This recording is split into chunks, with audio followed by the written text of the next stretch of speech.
word in die Bybel wat verdraai word om mense se lewenswyse te pas.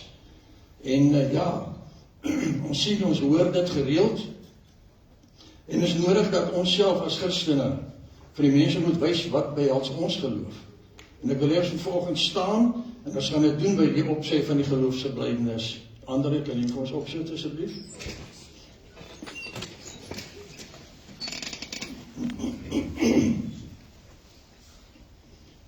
Ek glo in God die Vader, die Almagtige, die Skepper van die hemel en die aarde, en in Jesus Christus, sy eniggebore Seun, ons Here, wat ontvang is van die Heilige Gees, gebore is uit die Maagd Maria, wat gelei het onder Pontius Pilatus, gekruisig en gesterwe en begrawe is, en ter helle neergedaal het, wat op die derde dag weer opgestaan het uit die dode, wat opgevaar het na die hemel, en sit aan die regterhand van God die Almagtige Vader, vanwaar hy sal kom om te oordeel oor die wat lewe en die wat reeds gesterf het. Ek glo in die Heilige Gees, ek glo aan 'n heilige algemene Christelike kerk, die gemeenskap van die heiliges, die vergewing van sondes, die opstanding van die vlees en 'n ewige lewe. Amen. Dankie.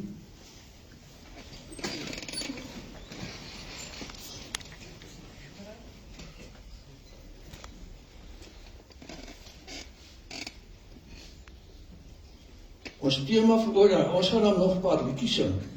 Dan los ek nou die liedjies vir die tweede keer uit Sondag na mekaar bly. Ag geliefdes, baie welkom vanoggend. Ek weet dit is koud daar buitekant, maar dit is wonderlik om wel die geleentheid te kan hê om ook hier saam met mekaar te wees, waar ons die Here kan loof met ons lofsang en met ons gebede. Daarom sê ek vir u baie welkom ook vir almal wat ons ingeskakel is vanoggend, dat u ook die diens saam met ons sal geniet. En dit is my voorreg om vanoggend vir u te kan groet. Genade, barmhartigheid en vrede vir elkeen van u, van God ons Vader en die Here Jesus Christus, deur die kragtige werking van die Heilige Gees. Kom ons staan en gaan ons nog so 3 verdere liedjies sing.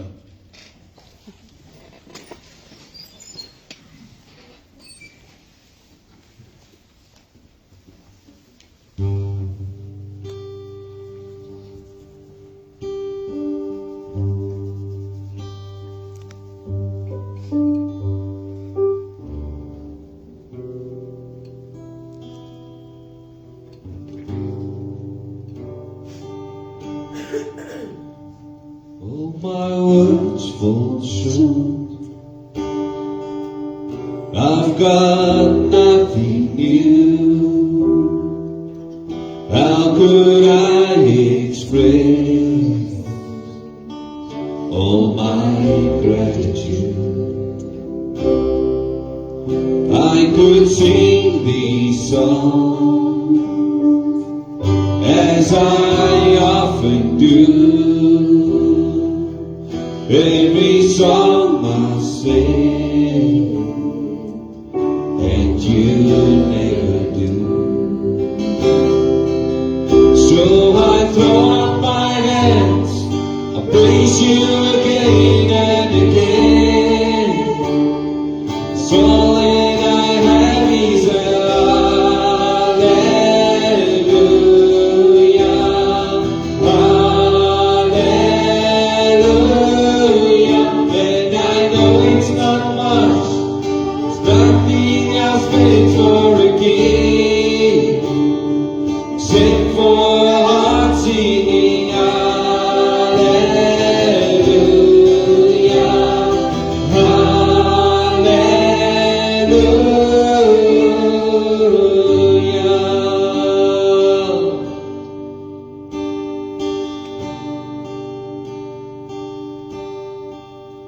I've got one response, I've got just one move, with my arms stretched wide, I will worship you. So I throw up my hands, I praise you again and again. So all that I have is a hallelujah.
God is liefde, juich ons harte, en begin wat liefde doen. Dat hy ons seën gestuur het, om ons sonde te versoen. Hy wat die eerste lief gehad het, het in liefde ons vergeet. Dan kan ons God gebore, uit die bron van liefde leer. Uit die bron van liefde leer. Uit die bron van liefde leer. In ons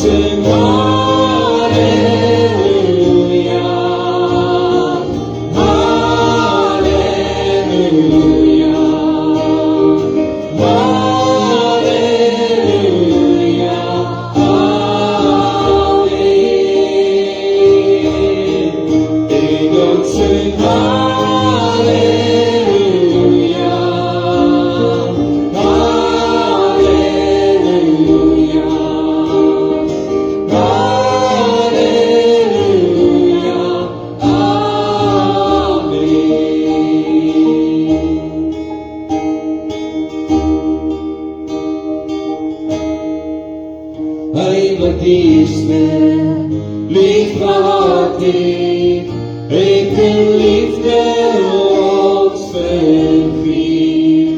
Nou kan ons God gebore, uit die bron van liefde leer. Uit die bron van liefde leer. Uit die bron van liefde leer.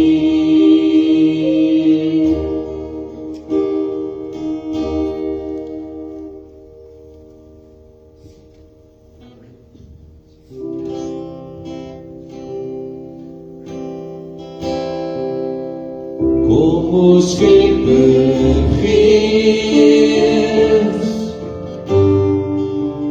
lewe maak het Gees. Kom en aan die vallei, kom en aan die graf. Leid my in die vallei, leer my van die val en die seer, wees hier ook my trooster. Kom ons Skepper Gees, kom ons Skepper Gees, lewe maak het Gees. Kom en aan die vallei, kom en aan die krag. Leid my in die waarheid, leer my van die Vader en die Seun, wees hier ook my trooster. kom ons Skepper hier.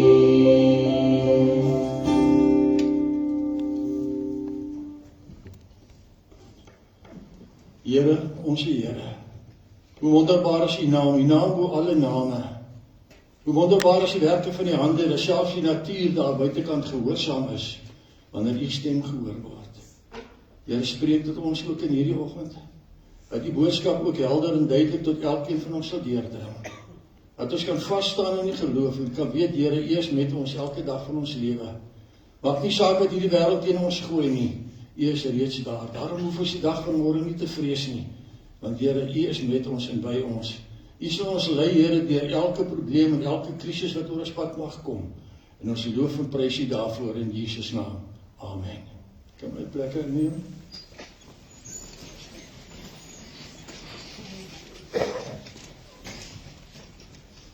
Geliefdes, ons tema vir vanoggend is 'n plek van genade. 'n Plek van genade. En ons kry ons skriflesing vanoggend uit Johannes 5 en ek gaan daarvan ons lees van vers 1 tot vers 9.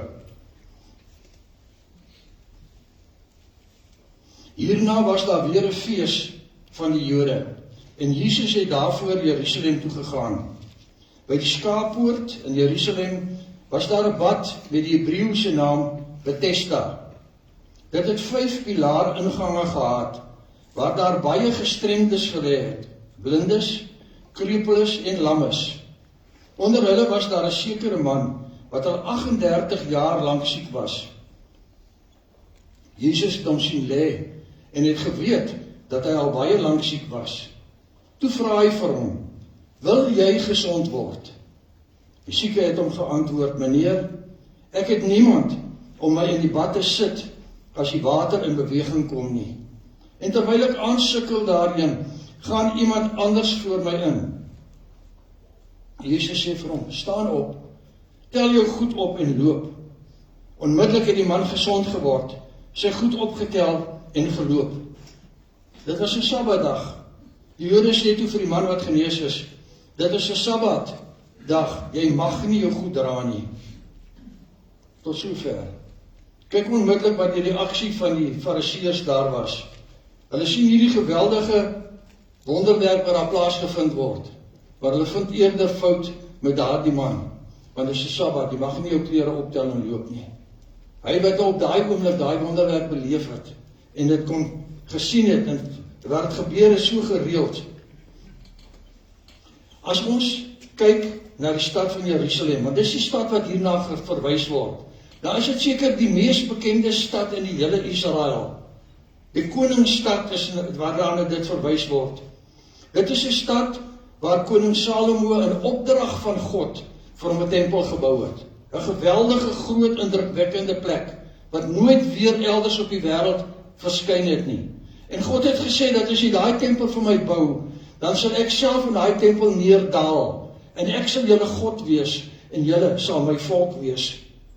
Dit was 'n plek waar die Jode saamgekom het, om fees te vier, en om te aanbid. 'n Stad wat vandag besing word, en wat geroem word, as 'n stad wat eendag uit die hemel uit sal neerdaal.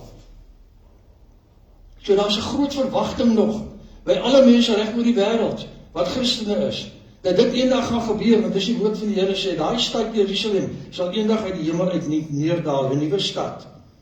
Maar dan is 'n mens dit in gedagte hou, dan kan 'n mens verstaan dat Jesus, toe hy voor sy kruisiging in Jerusalem ingekom het, dat hy daar gehuil het, en hy het gesê, Jerusalem, Jerusalem, jy wat die profete doodmaak, en die boodskappers stenig wat na jou gestuur is.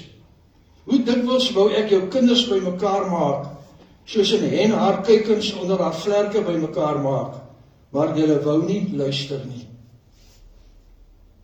Jy sien, Jesus het geweet wat die toekoms van hierdie pragtige stad gaan inhou. Ons lees in Lukas 19 vers 44, hulle sal jou met die grond gelyk maak en jou inwoners uitwis. Hulle sal nie een klip op 'n ander daar laat oorbly nie. En nou weet ons, dat nie direk so in die Bybel geskryf is nie, maar uit gegevens wat beskikbaar is, dat Jerusalem dan ook 70 jaar na Jesus se afsterwe, dat hy Jerusalem in totaliteit verwoes is tydens 'n oorlog wat uitgebreek het, toe die Jode in opstand gekom het. Het die Romeine ingegryp en gesê dat hulle sal hierdie stad vernietig. En in die proses het daar duisende Jode is hulle doodgemaak, het hulle of van honger omgekom, of hulle is as slawe weggevoer gewees. Alles wat in die tempel was, is weggeneem, is afgebreek, of weggeneem na ander vreemde nasies toe. Die tempel homself is afgebreek en is verbrand. En hoewel Jerusalem eers baie jare daarna herbou is, kon die tempel nooit weer herbou word nie. Want intussen tyd het daar 'n moslim moskee op dieselfde plek opgerig, en dit staan vandag nog daar.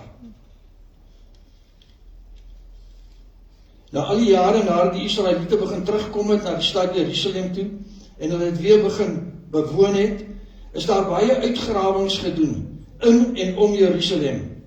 En een van die ontdekkings wat gemaak is 'n plek waarna verwys word, die bad van Bethesda, wat naby die skaappoort, soos ons gehoor het, noordoos van die tempel ontdek is. Nou, hoekom is dit so groot ontdekking? Wat is baie interessant of belangrik daar rondom dit? Hulle gee vir ons so 'n bietjie begewens beskrywing van hierdie bad. Hulle sê dat die bad is na bewering 37 meter lank gewees. Hy was 12 meter wyd gewees en hy was 2 meter diep gewees. En daar was 'n terras aan die bokant gewees en daar was 40 trappies gewees wat jy moes afgeklim het om tot onderkant by hierdie bad te kan kom om met die water te kan inkom. Jesus het tydens sy besoek aan Jerusalem dan by hierdie plek aangedoen. Dit is 'n plek wat bekend was waar die hopelose gevalle van Jerusalem bymekaar gekom het. Al die verlamdes, die krepeles en mense wat aan allerlei siektes gelei het hier byeengekom. Die Bybel praat van 'n menigte van allerlei soorte wat by die bad saamgedrom is. En dan kan 'n mens seker nou maar vra, maar wat besiel hierdie mense? Hulle is almal het een of ander siekte of een of ander gebrek. Wat sou hulle besiel om heeldag en aldag hier by hierdie plek te gaan saamdrom? Daar word vir ons hoofsaaklik 2 redes gegee vir dit wat daar gebeur het. Die eerste een is dat die mense het gesê dat hierdie bad was op die hoofroete gewees van die mense wat na Jerusalem toe gegaan het. En hulle moes dan by hierdie bad verbygekom het. Daar is baie besoekers verbygekom op pad na die tempel toe. En dit was mense by wie die mense wat daar gelê het, die siekes, kon bedel om aan die lewe te bly.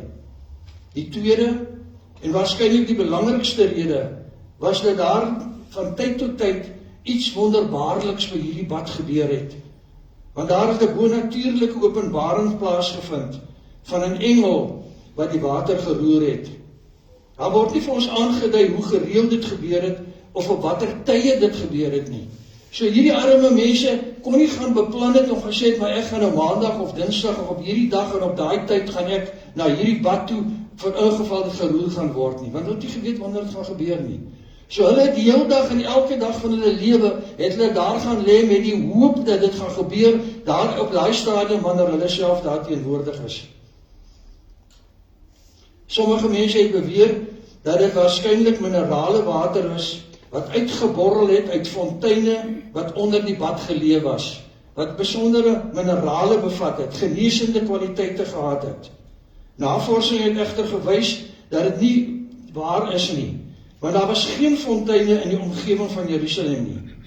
Inteendeel, die bad was gevul gewees deur afloopwater wat uit die stad uit afgeloop het, want die stad was hoër geleë en die bad was op 'n onderlaafwand gewees, soos ons gehoor het, met 40 trappies wat hulle moes klim om onder by te kom. Die Bybel sê vir ons wel dat wanneer die Godsopenbaring plaasgevind het, as daai water geroer is, het die eerste een wat ingegaan het in daai water wel gesond geword. Ongeag watter siekte hy ook al aangelei het. So dit was 'n absolute wonderwerk, 'n bonatuurlike wonderwerk wat daar plaasgevind het. Dit is insiggewend dat Jesus dan ook na hierdie plek toe gekom het. Die plek waar die meeste pyn en smart van die hele Jerusalem aanwesig was. Ek het vir jouself indink, waar al letterlik honderde mense gelê het. verlammes, blindes, dowes, noem dit, siektes wat hulle kon gehad het. Melaatse mense was nie toegelaat om naby aan dit te kom nie. Maar al hierdie siektes was daar teenwoordig gewees van mense, wat dikwels daar gelê het en niks kos gehad het nie. En dis hoe hulle gebedel het by die mense wat daar verbygekom het ook. Maar Jesus, dit was tog die rede. Hoekom, nou vra ons, hoekom sou Jesus nou jy spesifiek by daai plek verbygekom het? Maar dan sê die woord van die Here vir ons, maar dit was waarvoor Jesus na hierdie wêreld toe gekom het. Hy het nie gekom om te kom oordeel nie, hy het gekom om gesond te maak hulle wat siek was, vir hulle wat verlore was. Hy het nie gekom om te oordeel nie. Hy het juis vir ons gesê, dat die gesondes het nie 'n geneesheer nodig nie, maar eerder die siekes. Jy sien, en dan kom daar 'n baie belangrike ding na vore. Die mensdom op daai stadium, en vandag nog, is eintlik doodsiek, as gevolg van die sonde in hulle lewens. En die probleem daarmee was, dat daar op daai stadium en vandag nog nie 'n geneesheer is wat hierdie mense daarvan kan verlos nie.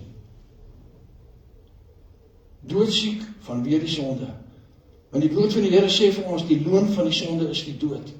As jy in die sonde besmet is en jy het nie vergifnis en vergifnis ontvang nie, sal jy nie eendag die koninkryk van God sien nie. Ek dink dat as Jesus ook vandag na Suid-Afrika toe moes kom, weer sou terugkom, dan sal jy hom waarskynlik vind by daardie plekke en by daardie mense wat die meeste gebrokenheid, die meeste pyn, die meeste smart en seer by voorgekom het. Hy het daarom gekom vir mense wat 'n verlosser nodig het.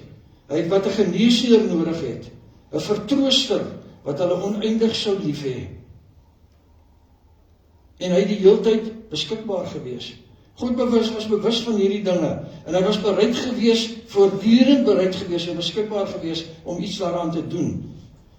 En die vraag is vandag, as jy dalk iemand is wat vandag so iemand nodig het, dan is Jesus Christus God se antwoord vir jou. Dan is dit wat by Bethesda gebeur het, ook die antwoord vir jou. Die vertroue wat mense in God gehad het om daar te kan wees.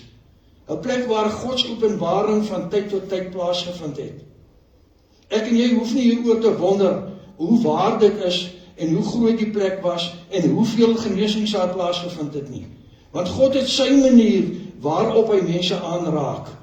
God gebruik baie maniere. Hy gebruik drome, hy gebruik visioene, hy gebruik engele, hy gebruik sy woord.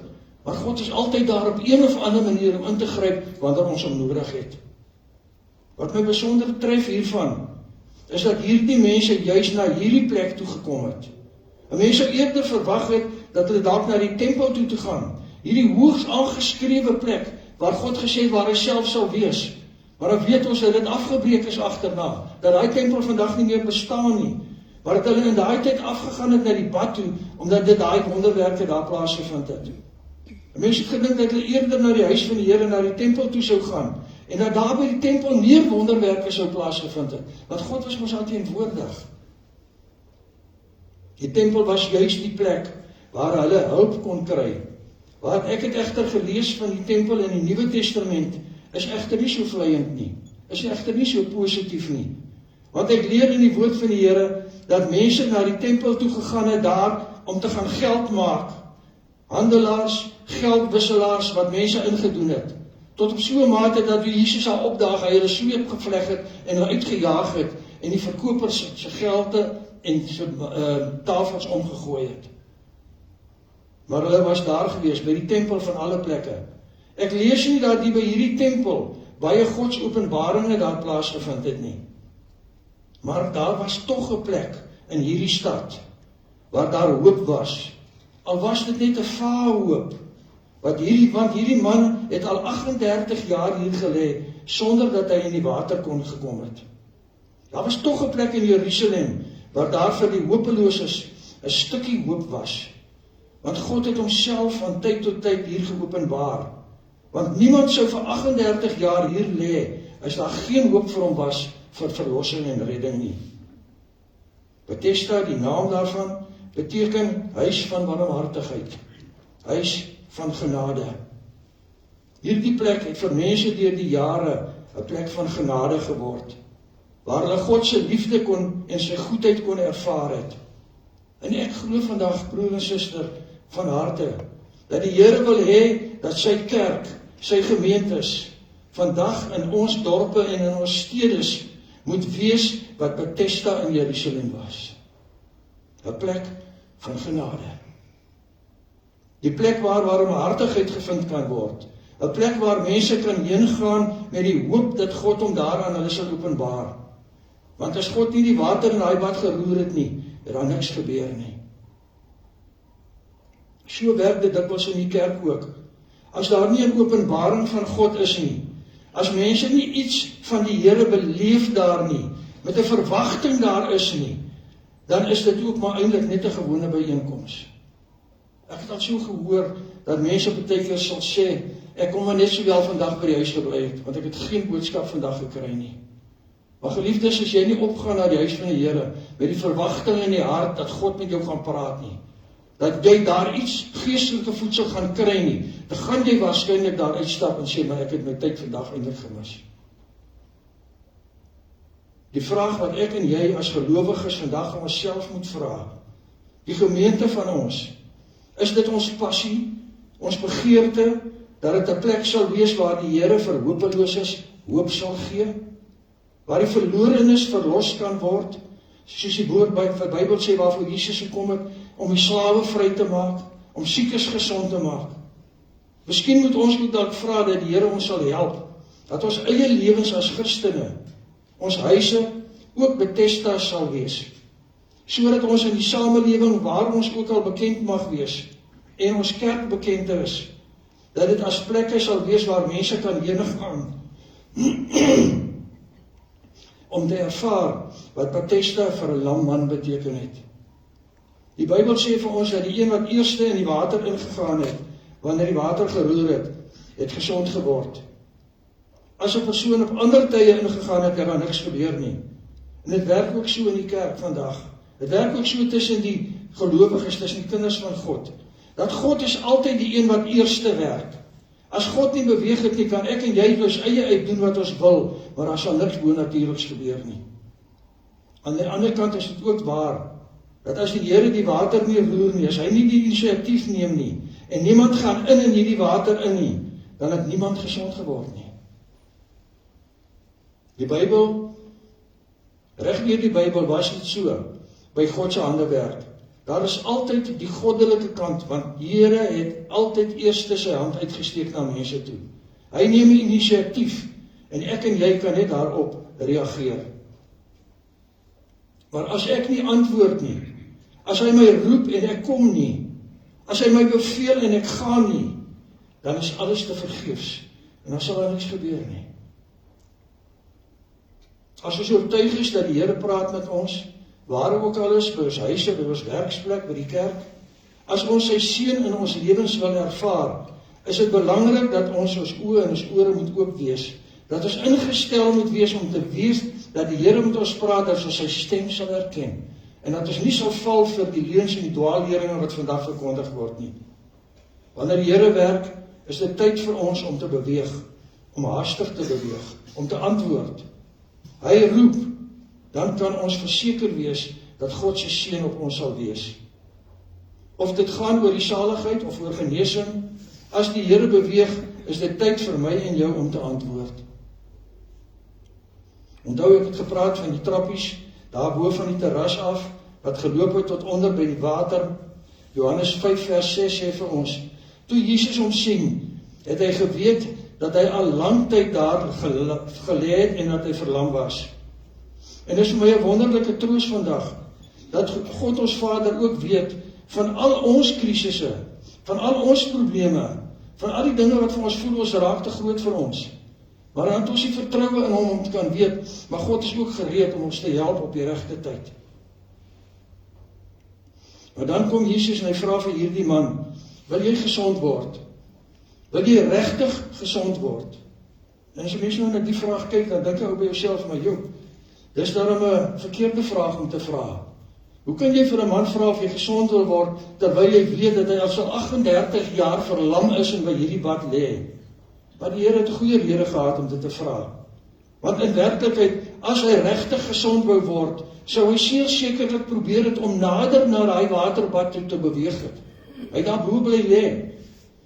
Maar die feit dat hy daar bo bly lê het op die terras waar die mense verbygekom het, daar het hulle almose en simpatie gekry van die mense wat daar verbygekom het. En dit was hulle beweegrede. Dis hoe die Here sê, wil jy regtig gesond raak?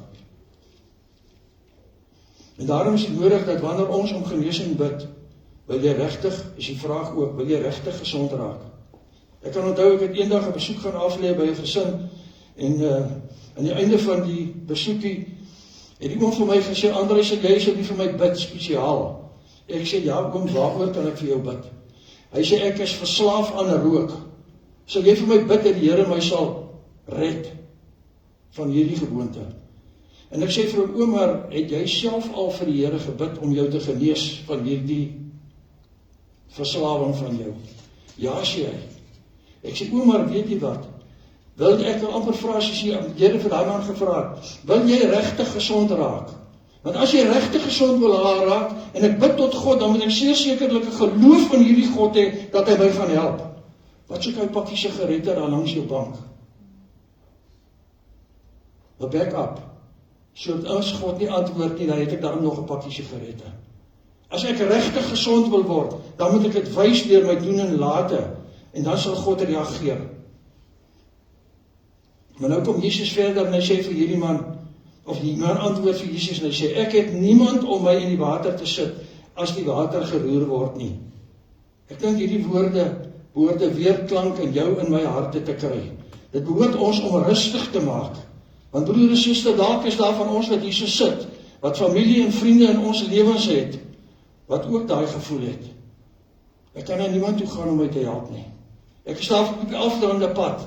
Al wat ek kry is kritiek, word ek afgebreek, word ek vir my vertel van karma wat my getref het.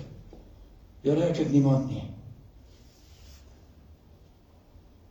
Niemand wat daar verbygekom het by hierdie man, wat voor hom ingegaan het en gesond geraak het, was bereid gewees om hom te help nie. Hulle was so opgewonde gewees dat hulle genees het, dat hulle sommer net weggegaan het huis toe na hulle eie mense toe. Dit moet verskriklik wees vandag, om te weet, dat ek het niemand nie, na wie toe ek kan gaan nie. Niemand wat vir my raad en leiding kan gee nie, rondom dit nie. En ek wonder net vandag, of ons bure, ons familie, ons vriende, en hulle sou sterf sonder die Here. En as die Here dan vir hulle daar sou vra, hoekom het jy jou nie tot my bekeer nie? Dalk ook moet sê, Here, ek het niemand gehad nie. Niemand wat my vertel het van U nie. Niemand wat my gehelp het om by U uit te kom nie. Maar wat eerder stil gebly het, want dit is mos die makliker pad. Bly stil, dis iemand anders se werk. Dis nie my werk nie. En ons laat 'n geleentheid by ons verbygaan, om dalk 'n siel gered te kry. U weet dat kerke, predikante en Bybels is wel oral beskikbaar. Maar daar's baie mense daar buitekant wat nie 'n kerktoring op die straathoek nodig het om bekeer te word nie. Maar wat iemand nodig het, wat genoeg in hulle belangstel, wat hulle genoeg vir hulle omgee, wat gelief is genoeg is vir hulle, om hulle te help om by die Here uit te kom. En wat die verskil in hierdie mense se lewens sal kan maak. Het gebeur so dikwels dat 'n mens by mense uitkom en jy vra vir hulle hierdie vraag oor, hoe lyk jou verhouding met die Here? Dis al bitter min wat sal sê, dit lyk nie goed nie. Want ons dink ons maar, ons kan vir die mense kan ons dinge wegsteek, maar ons besef nie dat ons vir God kan ons nie lieg nie. Hy weet van ons, hy ken elke ding in ons lewens. Hy sê dat ek jou geken toe nog in jou moeder se skoot was. So ons kan mense ompraat, of ander deel van ons lewe, 'n skyndeel laat kry, 'n kykie in kan kry. Maar God weet presies wat by elkeen van ons aangaan. Hy weet presies wat elkeen van ons nodig het. En dit is so maklik as jy vir iemand vra vandag, as jy vandag sou sterwe, nou vandag, gaan jy hemel toe? Algemene antwoord is ja.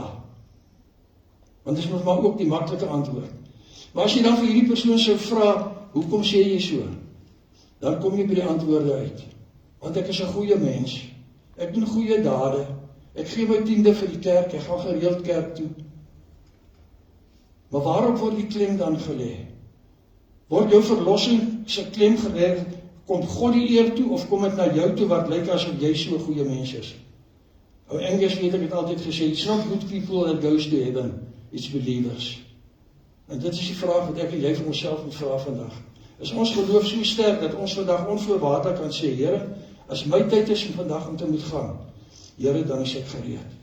Maar Here, tot daai tyd kom, maak my 'n waardige instrument in U hande, dat ek ook vir ander mense die pad kan wys.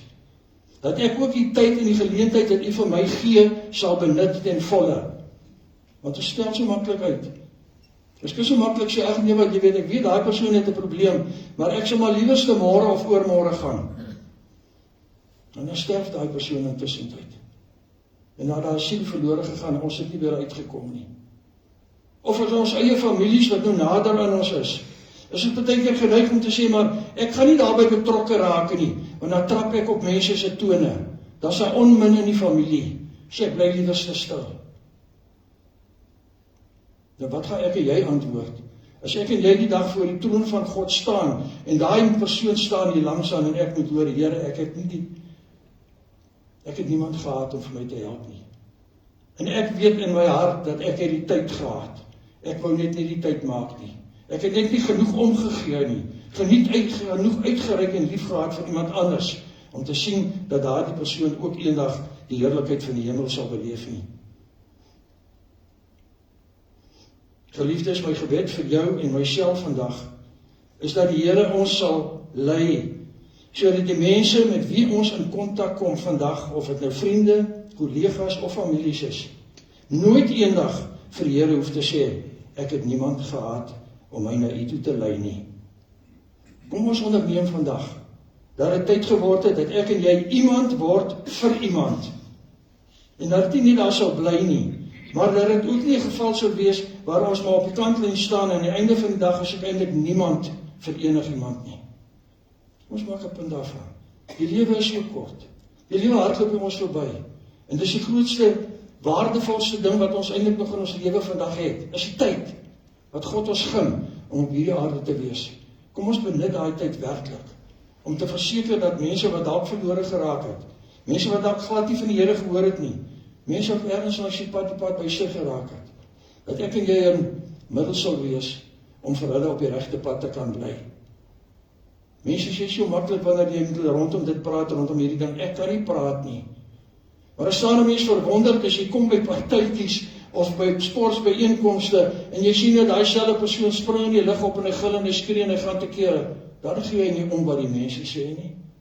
Hoekom ons is so bekommerd oor wat die mense gaan sê as ek vir iemand van Jesus vertel? Kom ons doen daai onderneming vandag in ons harte en ons lewens ook.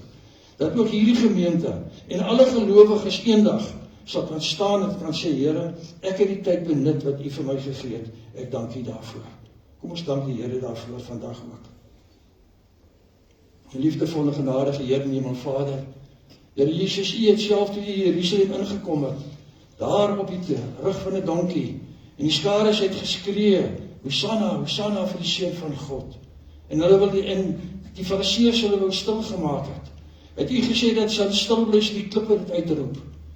Here, dankie dat U ons wil gebruik, dat U ons kan gebruik, en dat U ons sal gebruik wanneer ons kom om te sê, Here, hier is ek is tot U beskikking, gebruik U ook vir my. Here, die tyd hardloop so vinnig by ons verby. Ons bevind dit in ons eie lewens self ook. Maar elkeen van ons wat hier so sit vandag kan getuig, dat U 'n God is wat goed was vir ons nog ons hele lewe lank. Dat daar dinge in ons lewens gebeur het, ja. Maar dis dinge van die verlede. Ons moet ophou om aan daai dinge vas te hou, Here, wat ons terughou om 'n instrument vir U te kan wees. Gebruik ons, Here, elke dag wat nog voor lê. En dankie vir die tyd wat vir ons beskore is, Here, wat ons nog saam met gemeentelede, saam met families en vriende kan wees om op hierdie pad te stap wat U vir ons kom uitleer het. Ek loof en prys U daarvoor in Jesus naam. Amen. En ons nog so laaste slotlied waarmee ons gaan afsluit.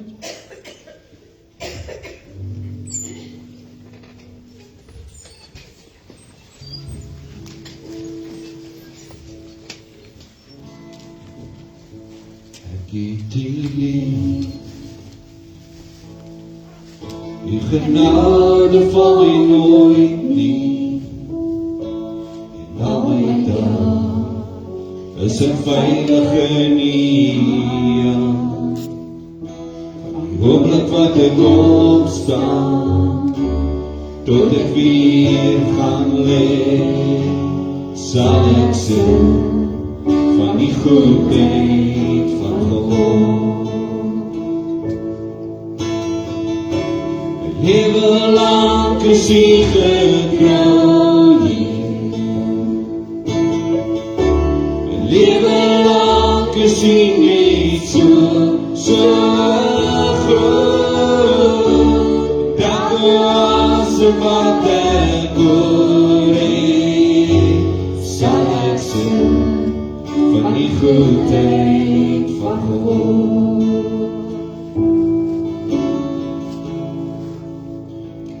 Dit met ek lief, die vuur lei my in die donker nacht, nou by my soos niemand anders.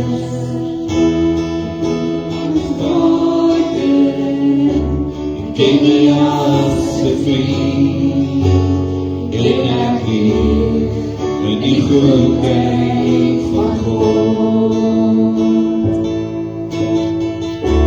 My lewe lang is hy getrou, my lewe lang is hy net so groot. Dat was wat ek hoor het, sal ek sing van die goedheid van God. Sal ek sing van die goedheid van God. Die goedheid volg my, waar ek ook gaan, volg het my. Die goedheid volg my, waar ek ook gaan, volg het my. Met my lewe hier aan die woord gegeen, my alles dit verleen. Die goedheid volg my, waar ek ook gaan, volg het my.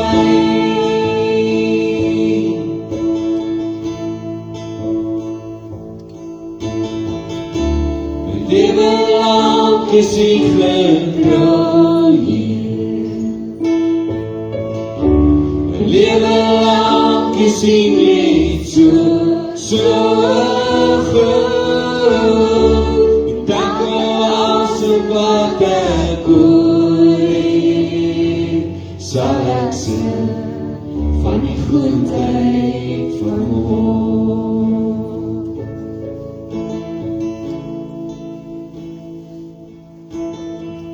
Die goedheid volg my, waar ek ook gaan, volg het my. Die goedheid volg my, waar ek ook gaan, volg het my. Met my lewe hier in die woord gegeen, my alles dit verleen. Die goedheid volg my, waar ek ook gaan, volg het my. Die goedheid volg my, waar ek ook gaan, volg het my. Die goedheid volg my, waar ek ook gaan, volg het my. Met my lewe hier aan die woord gegeen, my alles dit verleen. Die goedheid volg my, waar ek ook gaan, volg het my.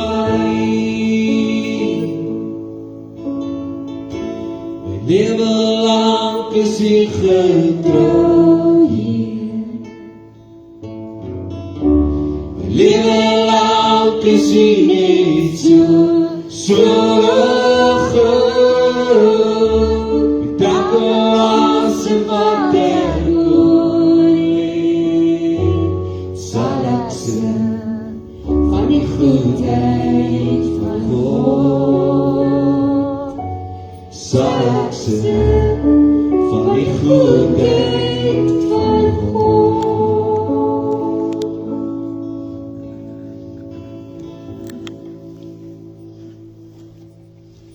Geliefdes, mag die liefde van God ons Vader en die genade van ons Here Jesus Christus en die teenwoordigheid van die Heilige Gees met u wees van nou af tot in ewigheid. Amen.